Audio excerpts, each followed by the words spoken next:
Penyelesaian terkait konflik internal yang terjadi di Keraton Kasunanan, Surakarta mulai menemui titik temu. Dua kubu yang berseteru Lembaga Dewan Adat dan Raja Pakubuwono ke-13 Hangabehi akhirnya memutuskan untuk bertemu dan saling berdamai demi melestarikan keraton. Pertemuan antara kubu Lembaga Dewan Adat yang diwakili GKR Wandansari Kusmurtiah atau Gusti Mung dengan Raja Keraton Kasunanan Surakarta, Sinuhun Pakubuwono ke-13 Hangabehi berlangsung di Sasana Narendra pada Selasa, tanggal 2 Januari tahun 2023, sekitar pukul 15.30 waktu Indonesia Barat.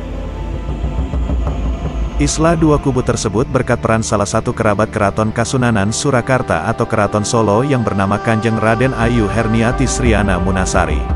Perempuan parubaya yang sukses merayu dua kubu untuk bertemu itu merupakan cucu dari Gubernur Jawa Tengah pertama, Raden Panji Suroso.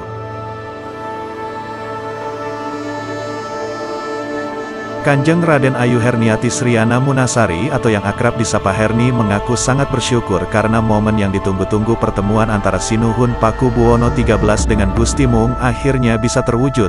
Dalam pertemuan itu sang raja didampingi permaisuri dan putra mahkotanya. Hari ini saya sangat bahagia karena Mbak Yu saya yang sangat saya sayangi, Gusti Mung, dengan Sinuhun sudah mau berjabat tangan, itu yang terpenting buat saya.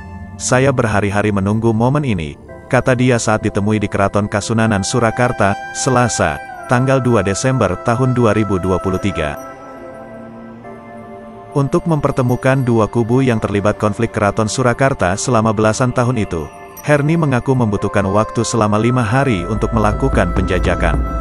Tak hanya bertemu dengan kubu Raja Pakubuwono ke-13, ia juga aktif melobi pentolan kubu Lembaga Dewan Adat, Gusti Mung.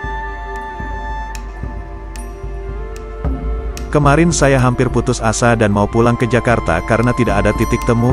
Alhamdulillah Tuhan berkata lain. Tadi malam kami akhirnya banyak bicara untuk pagi ini bisa bertemu. Sore tadi setelah asyar, kami bisa mempersatukan islah ini, ucapnya bangga. Sementara itu Gusti Mung mengaku pertemuan dengan raja yang juga kakak kandungnya sendiri itu berlangsung dengan penuh haru. Sinuhun Pakubuwono ke-13 menangis ketika mengetahui adiknya datang sungkem dan mencium tangan sang raja. Sinuhun menangis, terus saya tak lus-lus saja. Pun Kang Mas boten sah menggali. Sudah Mas tidak usah memiliki perasaan, ke saya itu jelek. Saya nggak mungkin akan ngapa-ngapa gitu, kata dia. Pertemuan yang berlangsung sekitar 1 jam itu penuh dengan suasana kekeluargaan. Menurut Gusti Mung tidak semua orang bisa masuk dalam pertemuan islah tersebut. Pertemuan hanya dilakukan secara terbatas tidak melibatkan pihak-pihak lain. Dalam pertemuan itu yang hadir saya, Sinuhun didampingi istrinya, terus Mbak Herni, sebutnya. Kemudian salah satu petinggi Lembaga Dewan Adat yang juga suami Gusti Mung, KP Edi Wirabumi pun menunjukkan foto-foto pertemuan islah antara perwakilan dua kubu yang sempat terlibat konflik internal keraton. Di dalam foto tersebut terlihat Sinuhun didampingi permaisuri, putra mahkota berfoto bareng bersama dengan Gusti Mung dan Herni. Kanjeng Raden Ayu Herniati berharap dengan pertemuan kedua kubu ini dapat berdampak positif untuk kelestarian Keraton Kasunanan Surakarta. Kedepannya harus rukun itu aja, enggak ada lain, pungkasnya. Permaisuri GKR PB 13 yang ikut dalam pertemuan tersebut juga menginginkan yang terbaik untuk Keraton Solo. Tidak terlepas juga komunikasi dengan istri beliau. Pada dasarnya menginginkan semua menjadi baik, terangnya. Kedepan Herniati mengaku siap jika diminta bantuan oleh pihak Keraton Solo.